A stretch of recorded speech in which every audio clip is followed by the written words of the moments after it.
Magandang araw po, Sir Rafi po. Ako nawagan po ako sa inyo. Matulungan niyo po ako. Work po ako sa amo ko. 6 po yung anak. Nang dahil sa plancha po, yung katawan ko po nagpaspa. Ito po namamanid yung mga paa ko, mga pagkatawan ko. Parang awa niyo po, Sir Rafi, tulungan niyo po ako sa Kinausap ako ng amo kong lalaki, sinigaw-sigawan po ako. Sabi niya sa akin, wag daw akong ibalik hanggat hindi daw ibabalik yung pera niyang buo. Kahit 1 real lang daw yung kulang, hindi daw ako ibabalik, sabi niya. Okay. Tapos ngayon po sir, tumawag po ako sa agency. Tapos nagalit pa po sila, sabi na sa akin. Sabi mo, okay ka na dyan. Sabi ko, okay naman ako dito. Sabi ko, gusto ko magtrabaho. Anong gagawin ko?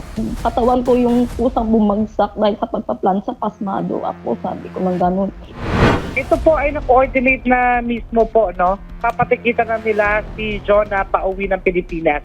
And of course, Attorney JD, we will monitor naman yung kanyang pag-uwi. And we will also be assisting her dito po pagdating niya po rito sa Naiya. Happy Mansari. Love.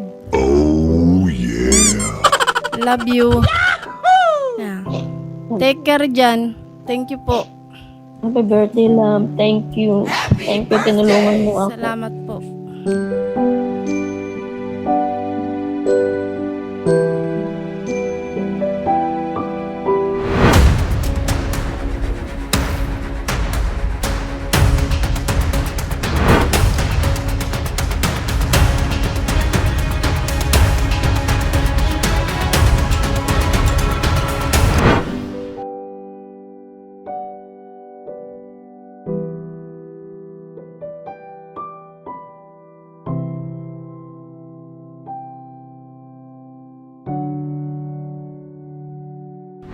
Ma'am Joanna, kamusta po kayo? Ito mabuti po na maraming salamat ma'am, maraming salamat po kay Sir Tolpo sa tulong po niya, nakauwi po ako sa agaran, sa mabilis na tulong po. Oo. Ma'am, kamusta yung naging biyahe nyo pauwi dito sa Pinas? At masaya po si Idol Rafi na kayo po ay ligtas na nakarating dito sa Pinas.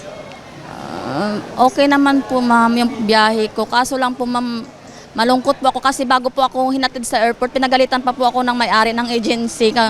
Pinagsabihan niya ako na sinungaling daw ako, nagdadrama lang daw ako para makauwi ng Pilipinas. Sabi ko hindi ako po nagdadrama. Pinagalitan po, nagsigawan pa po kami doon sa agency. Ma'am, sa loob ng 8 years na pagiging OFW mo, this is the first time na nakaranas ka ng gantong employer. At sa pagsusumbong mo sa iyong agency, ito po ay hindi natugunan ng agency, tama po ba? Hindi po ma'am, alam mo ma'am, ang sabi sa akin ng agency, nang ako pa ang inuutosan na mangungulit sa amo ko para ibalik ako.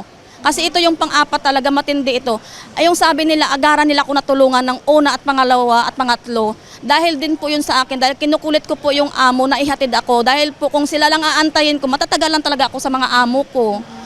Yun talaga ang anong totoo ma'am, hindi ako nagsisinungaling. May kasama po ako na kakasama ko rin po sa agency. Opo. Ma'am, opo. Ma'am, sa loob ng 8 taon na pagiging OFW, ito po yung first time na nakaranas. Ito ba yung first time na nakaranas kayo ng gantong klaseng mamaltrato ng isang amo? Opo, ito lang po. Sa 5 bansa ko napuntahan ko, ito lang po yung masaklap na puntahan ko, yung Qatar po. Anong nararamdaman mo na ma'am, right now, alam namin na masaya ka na nandito, pero as well, syempre nawalan ka ng trabaho. Ano yung nafe-feel mo ngayon, ma'am? Magulo po yung utak ko ma'am. Kasi umuwi po ako ng luwaan, wala po akong dala. Tapos ang hirap-hirap mag-apply, tapos uwi ka lang ng ganito. Umaasa yung 3 anak ko. Ako lang kasi mag-isa nagbubuhay sa mga anak ko. Pwede mo bang ma-share ng kaunti kung ano yung naranasan mo dito sa mga malulupit mong employer? Ito kasi ma'am yung sa pang-apat ko, nagpaalam talaga ako na babalik na ako sa agency. Kasi nga yung katawan ko ma'am namamanhid. Kasi nga akala na nagko-comment, nagdadrama lang ako po. Hindi po yun ma'am, kasi nga titiisin ko talaga po yun. Kaso lang yung kamay ko at saka yung mga katawan ko naninigas. Tapos itong kamay ko ma'am, hindi na siya ma-close.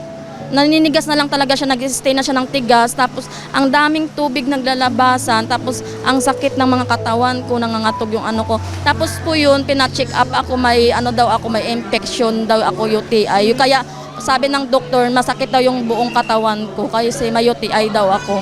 Tapos over fatigue daw po ako, ma'am. Ayun ang sabi sa akin. Ma'am, medyo naluluha ka ngayon. Ano po, bakit po kayo naiiyak?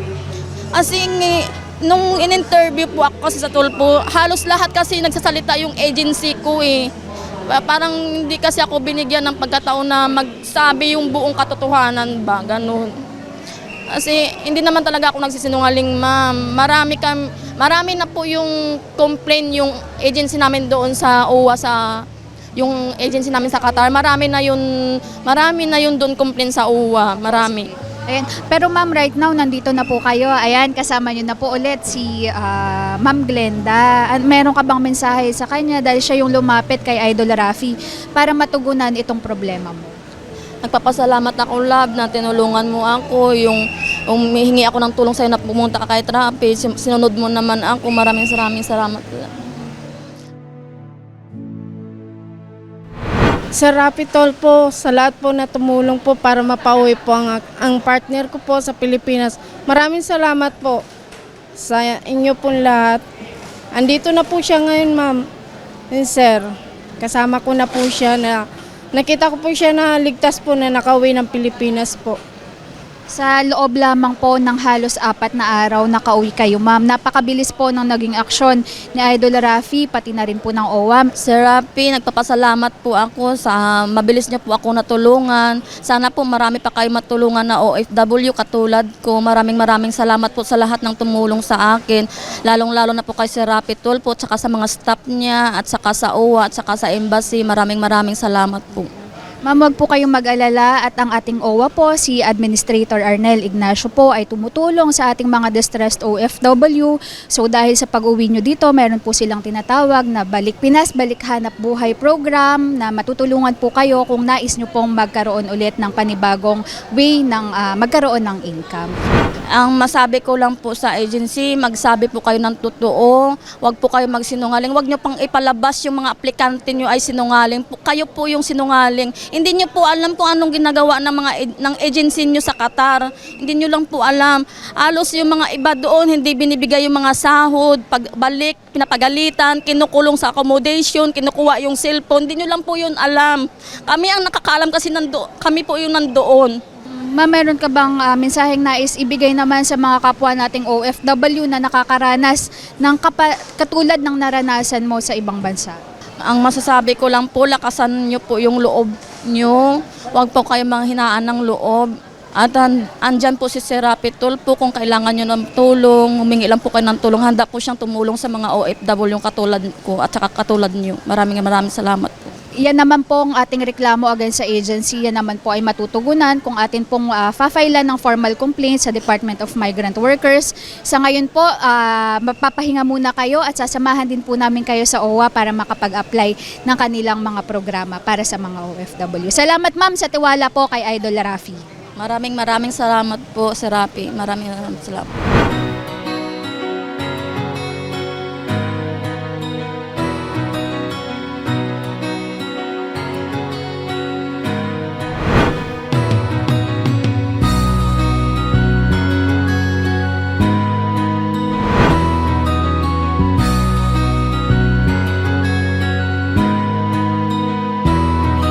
Rafi Tulfo, isang taong hindi ka iiwanan. Basta nasa tama ka, ilalabang ka ng patayon. Kahit na sariling reputasyon niya ang itaya, ipagtatanggol ka niya kahit siya ang mapahiya. Ang sarap kapag panatagsan man ng iyong tungtungan, dahil merong Rafi Tulfo ka na masusumbungan. Pag sa hirap ang lahat ay gusto mo ng tuldukan, gagawa ng paraan pa siya ang